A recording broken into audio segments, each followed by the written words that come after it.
तो अब हम पहले सबसे पहले क्या करते हैं, क्वेश्चंस देख लेते हैं। ठीक है, जो हमने पिछले टॉपिक पढ़ा था अराइवल ऑफ यूरोपियंस में, या क्वेश्चन आपने देखे भी होंगे, मैंने आपको दिए भी थे पीडीएफ के अंदर। तो जो पहला क्वेश्चन है ये था, which one of the following pair is not correctly matched. तो आपको बताया Jahangir, William Hawkins, Akbar, sir Thomas Roe, Shahjahan. अब देखो ये तो आपको क्लियर सी पता है कि शाहजहां के बारे में ये नहीं पता होगा आपको, ना ही आपको औरंगजेब के बारे में पता होगा, क्योंकि वो हमने मिडाइवल हिस्ट्री में नहीं पढ़ा है। ठीक है, तो वो ये दोनों हमको नॉलेज नहीं, लेकिन ऊपर वाले दो के बारे में हम जानते हैं कि विलियम हॉकिंस के बारे में पता है, मुझे सर थॉमस रो के बारे में भी पता है। दोनों ही कहाँ आए थे, जहांगीर के कोर्ट में आए थे। इसका मतलब ये वाला जो है ये गलत हो गया, तो इस पहले वाले का आंसर हो जाएगा बी ऑप्शन। ठीक है, तो इस तरह से हो गया। दूसरे क्वेश्चन में आता है, in India among the following location the Dutch stabilize their earliest factory. अब डच के बारे में आपको पता है अच्छे से, मैं आपको बहुत अच्छे से बता चुका हूँ कि डच की पहली फैक्ट्री कहाँ पे थी। जल्दी बताओ ऑप्शन में, अगर आपने किसी ने क्वेश्चन में प्रैक्टिस नहीं करी हो तो मुझे जल्दी से प्लीज कमेंट सेक्शन में बताइए। चलो मैं कमेंट में आप सबको हर क्वेश्चन करने का मौका देता हूँ, मुझे नहीं पता कि आपने वापस ये घर पे आकर प्रैक्टिस करी या नहीं करी, बट फिर भी एक बार रिवीजन हो जाएगा। जो भी पढ़ा था उसमें डच का दो फैक्ट्री थी, तो दोनों तो यहाँ ऑप्शन में है नहीं। अब फर्स्ट और सेकंड नहीं तो कुछ और तो होगा। तो सोचो कि और कौन सी लोकेशन इंपॉर्टेंट थी डच के टाइम पे, कुछ उनका हेडक्वार्टर वगैरह, कुछ भी ऐसी चीज, आपको आपको जवाब मिल जाएगा।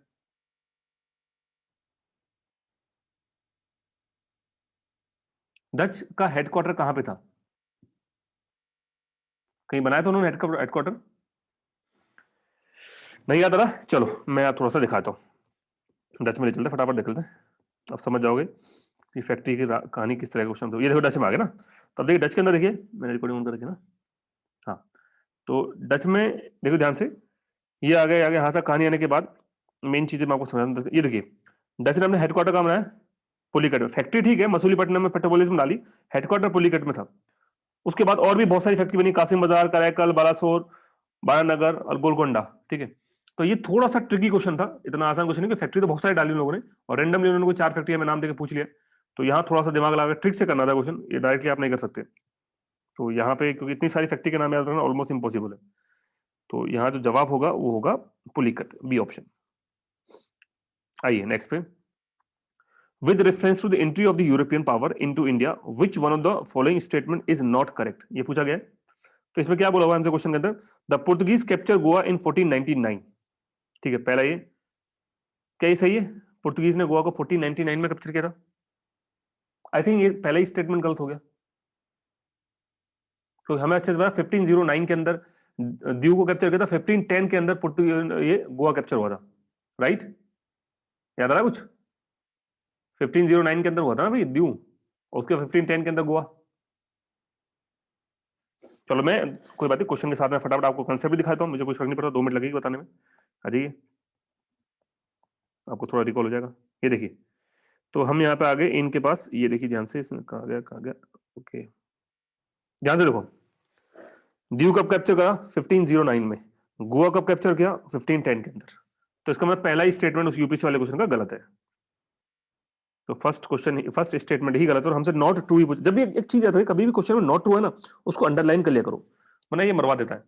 तो यहाँ जवाब हो जाएगा हमारे पास फर्स्ट, ये गलत है, बाकी सब ठीक है। देखो, English open there first factory in the south India in Masulipatnam, sorry पता है हमको, 1611 में ओपन की थी।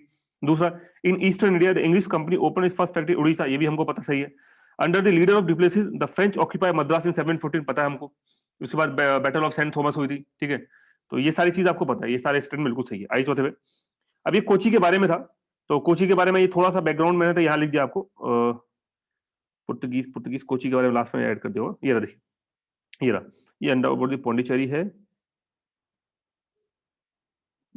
कोची के बारे में कहाँ है, ये रहा देखो, ये कोची का थोड़ा सा बैकग्राउंड है, क्योंकि हमने कोची के बारे में ज्यादा कुछ पढ़ा नहीं है।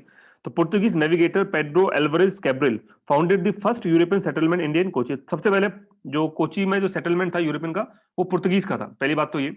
उसके बाद इसको ढंग से पढ़ोगे, फ्रॉम 1503 फोर्ट कोची, फोर्ट एमुलम जिसका नाम है, ये थोड़ा सा नाम आप थोड़ा ध्यान रखिएगा, was ruled by the पुर्तगाल का था। उसके बाद this Portuguese period was a harrowing time for the Saint Thomas Christians and the Jews as the Inquisition was active in the Portuguese India.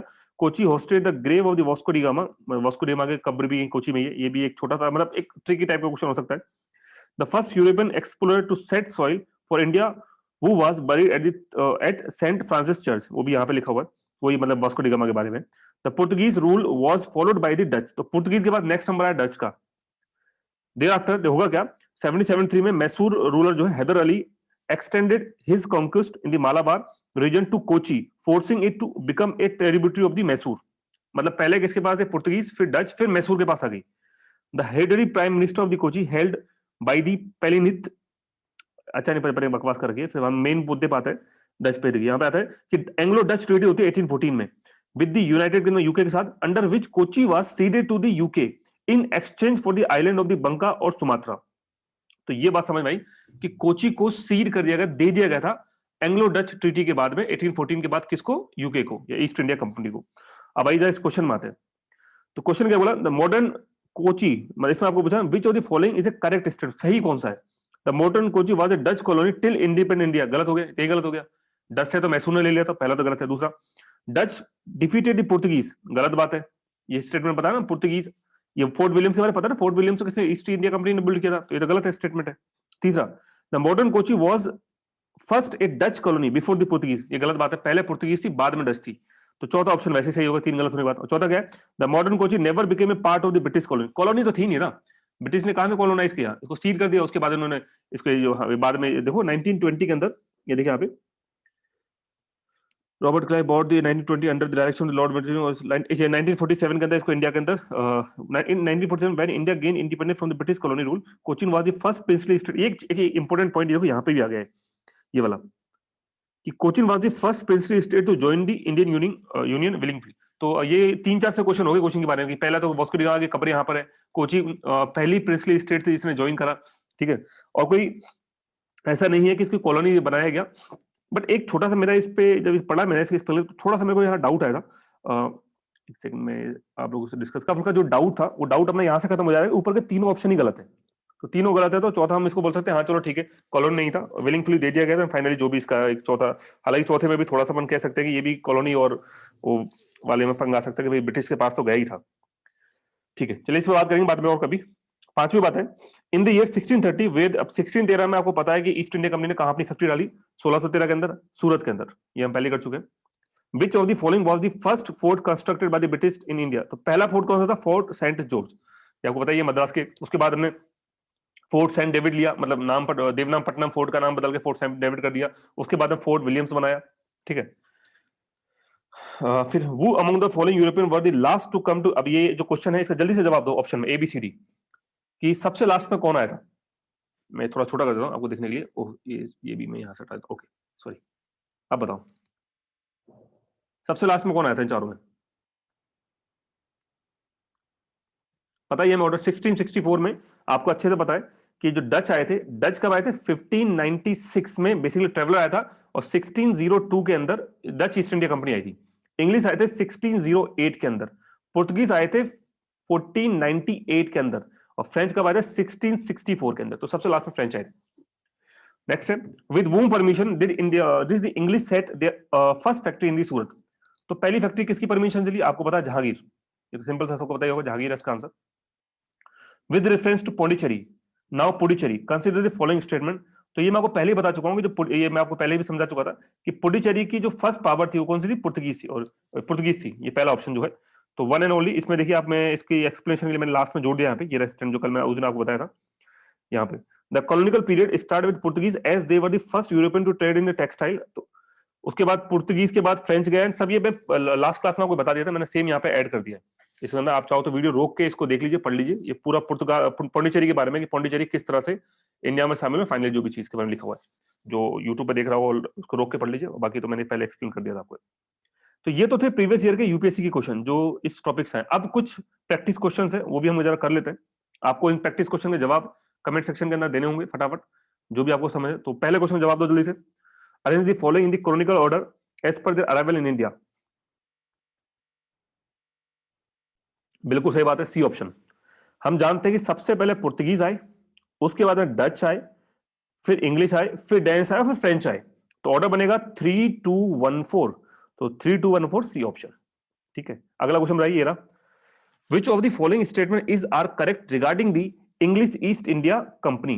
तो इससे पूछा हो क्या ये जॉइंट स्टॉक कंपनी थी? बिल्कुल जॉइंट स्टॉक कंपनी थी. क्या इसको एक रॉयल चार्टर इशू किया गया था? बिल्कुल 15 साल के लिए इशू किया गया था, ये भी मैंने लिखवाया. और केप ऑफ गुड होप के साइड में जो ईस्ट में, ये भी. हाँ, अगर यहाँ वेस्ट होता तो गलत हो जाता. अगर मैं इस क्वेश्चन को ट्रिकी बनाना होता तो मैं ईस्ट की जगह वेस्ट कर देता, तो ये ऑप्शन गलत हो जाता. वेस्ट नहीं, इसको इशू हुआ था ईस्ट ऑफ दी, मतलब बेसिकली ईस्ट इंडीज, इंडिया और इंडोनेशिया और मलेशिया, ठीक है। तो ये पॉइंट भी ठीक है। It's first factory was setup at the Masulipatnam, ये भी सही है। इसका मतलब क्या हो गया यहाँ पे, तीनों सही, तीनों ठीक है। चलिए अगला क्वेश्चन फोर्थ, अब इसका जवाब आप दो, इसका जवाब आप दीजिए, पढ़ लो अच्छे से क्वेश्चन को फिर जवाब दो। चलो देखो क्या आंसर होगा इसका। क्रिस्टोफर कोलंबस ऑफ पुर्तगाल, पुर्तगाल का नहीं था भैया, स्पेन का था। तो पहला वैसे गलत हो गया, तो पहला तो वैसे गलत हो गया, तो बोथ वाला ऑप्शन कैसे गया। अब इसमें बचते हैं दो ऑप्शन में, या तो टू सही होगा या नाइदर होगा। तो Vasco da Gama of Portugal बिल्कुल सही है। Discover a new sea route from Europe to India बिल्कुल सही है, सेकंड सही है, तो भी ऑप्शन खाली, डन। लेकिन आपको डी क्यों लगा था इसमें, आपको सेकंड स्टेटमेंट क्यों गलत लग रहा था। हाँ तो न्यू सी रूट है। चलो अगला पांचवा, जल्दी जवाब दो इसका। Consider the following statement with regard to the Portuguese. They were the first European colony power to set foot on the Indian soil. The region of the Portuguese in India were both economic as well as religious. बताइए कौन सा सही है। बिल्कुल सबका एकदम सही है, सी। दोनों ही रीजन एकदम करेक्ट, दोनों चीज स्टेटमेंट एकदम करेक्ट है। चलो अगला, find the odd one out.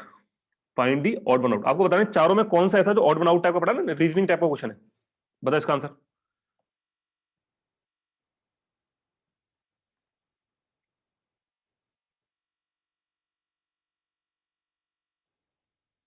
Find the odd one out. आप अच्छे जानते हो कि अलमेदा, कुरकुरे और कुन्ना, ये तीनों तो वाइस रो है। बट ये जो पहला, ये तो एक्सप्लोरर था जिसने केप ऑफ द स्टॉर्म को खोजा था। तो इसका मतलब ये अलग है, तीन तो वॉइस रो और ये वो था एक्सप्लोरर, तो ये ए हो गया ऑड वन आउट में, ए ऑप्शन। चलिए अगले क्वेश्चन की तरफ बढ़ते हैं। आप चेक करते रहिएगा, इनकेस अगर मेरे से रिकॉर्डिंग बंद हो जाए तो बता दिएगा मेरे को। ओके, ये आ गया आपका अगला question.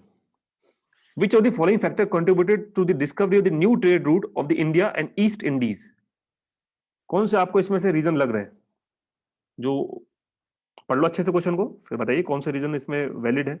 The rise of nation state under strong monarch, capture of the Constantinople by the Ottoman Turk. ये आपने नहीं सुना बट मैं बताता हूँ ये बिल्कुल करेक्ट है, ठीक है। वही आपने बताया अरब और जो तुर्की में जो रूट्स पे थे वहां पे ईसाई धर्म का ईसाई, इसको एक्चुअली हम वहां पढ़ेंगे वर्ल्ड हिस्ट्री के अंदर, बट ये बिल्कुल ठीक है सेकंड स्टेटमेंट।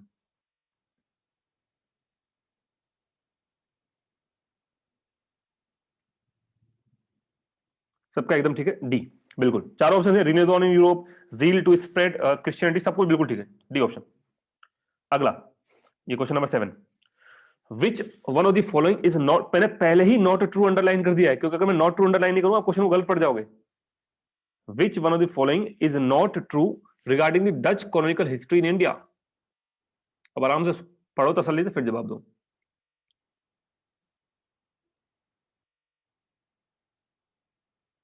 आराम से पढ़िए फिर जवाब दीजिए।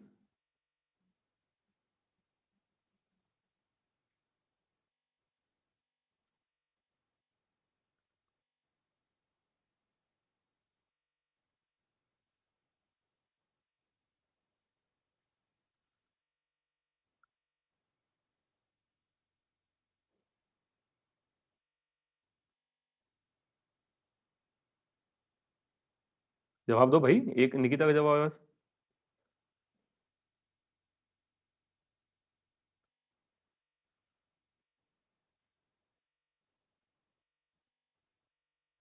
प्लीज जल्दी आंसर दिए, ठीक है। देखो आप ये जान देते हो, first Dutch factory was established at the Masulipatnam in Andhra. कतई सही क्वेश्चन है, मतलब बिल्कुल सही स्टेटमेंट है। अब ना मास्करेस टुक प्लेस इन इंडोनेशिया, बिल्कुल सही है। Where the Dutch kill 10 Portuguese, no, Portuguese का तो कोई सीन ही नहीं था वहां, तो किसका था, ब्रिटिशर्स और जैपनीज का था। अगर मैं गलत, मुझे गलत याद नहीं है तो शायद 10 ब्रिटिशर्स और 9 जैपनीज मारे थे, यही था क्या एग्जैक्ट या कुछ और था। यही था क्या, प्लीज बताइए। 10 और 9 का ही था, ब्रिटिशर्स और जैपनीज का, कुछ और रेशियो था, बताओ जल्दी से। 10 ब्रिटिशर्स 9 जैपनीज, यही था क्या सीन या कुछ और था। ओके ठीक है, तो इसका मतलब ये सेकंड हो गया गलत। अब सेकंड तो गलत हो गया, ठीक है। अब I next, the Dutch were defeated by the English, इसका मतलब फर्स्ट एंड थर्ड सही है। अब जल्दी नॉर्मली हम करते हैं जब भी ऐसे क्वेश्चन में आता है ना, तो डी ऑप्शन करते हैं। जैसे आप में से एक दो लोगों ने मुझे डी भी भेजा भी, डी कर देते हैं कि फर्स्ट वन, बट क्वेश्चन में नॉट ट्रू दिया हुआ है, तो नॉट ट्रू खाली मतलब जो गलत, गलत तो खाली दो है, तो आंसर होगा सी। ये ध्यान दीजिए, हमेशा नॉट ट्रू मिले हमेशा उसको अंडरलाइन कर लो। नेक्स्ट क्वेश्चन, आइए जरा जवाब दीजिए। मैंने ऑटोमेटिकली आपके लिए इनकरेक्ट को अंडरलाइन कर दिया कि आगे गड़बड़ ना करो। जवाब दो। With regard to the battle fought by the British in India, consider the following statement. The English defeated the Portuguese in the Battle of the Soleholi. ठीक है। The English defeated the Danes in the Battle of Bidra. आराम से पढ़ो। Battle of सोलेहोली याद करो, ये कौन सी battle थी,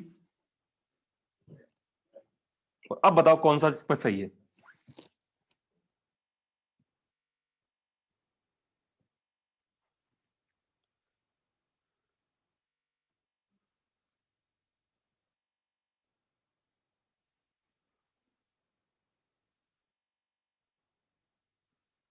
देखो, पहला तो एकदम सही है। The English defeated Portuguese the battle of Swally. आपको पता है कि जब इंग्लिश ने पोर्तुगीज को 1611 के अंदर, उसके बाद उन्होंने जाके कहीं जाके 1613 के अंदर सूरत में भी फैक्ट्री डाली। तो ये तो बात सी ठीक है कि इंग्लिश ने पोर्तुगीज को हराया, तो उसके बाद इन्होंने सूरत में फैक्ट्री डाली। बैटल ऑफ सोलेहोली सूरत के पास में फाउट हुई थी, ठीक है। तो ये तो ठीक है। दूसरा, the English defeated Dutch not Danes. Battle of Bedara में डच को भगाया था, डेंस को नहीं, ठीक है। तो ये मतलब ये गलत है, तो ये गलत है, हमें तो गलत ही सही बताना है। तो हमारा ऑप्शन होगा 2 ओनली, बी, 8 का बी। इसका आंसर होगा बी। आइए 9 पे, 9 का जवाब दो।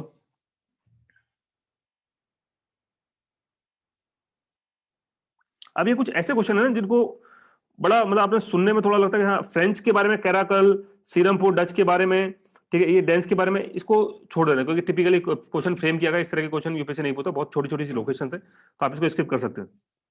नेक्स्ट आते हैं 10th question. Caron received a village as a grant from the king of Bijapur Sher Shah Lodi and founded it as Pondicherry. दूसरा है the Francis Day obtained Madras on lease from Raja of Chandragiri. Please बताइए कौन सा सही है। Correct ही पूछा हुआ है, आप बताना कौन सा सही है।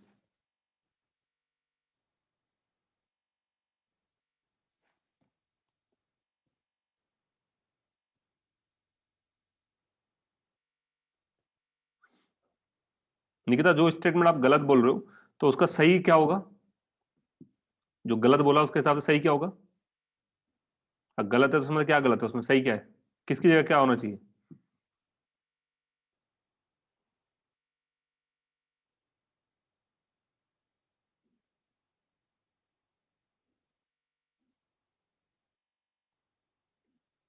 ठीक है, देखो ये वाला तो ठीक है, फ्रांसिस डे को ही मद्रास से लिया था राजा चंद्रगिरी ने 1610 के अंदर।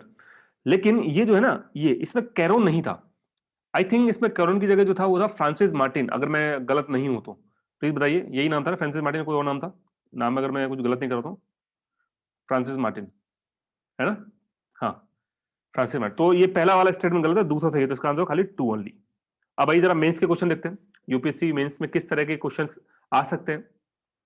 तो पहला है critically evaluate the arrival and stabilization of various European. अब इसमें आपको कैसे करना था इस क्वेश्चन को, ये वैसे मैंने आपको ग्रुप पे भेजा भी है करने के लिए।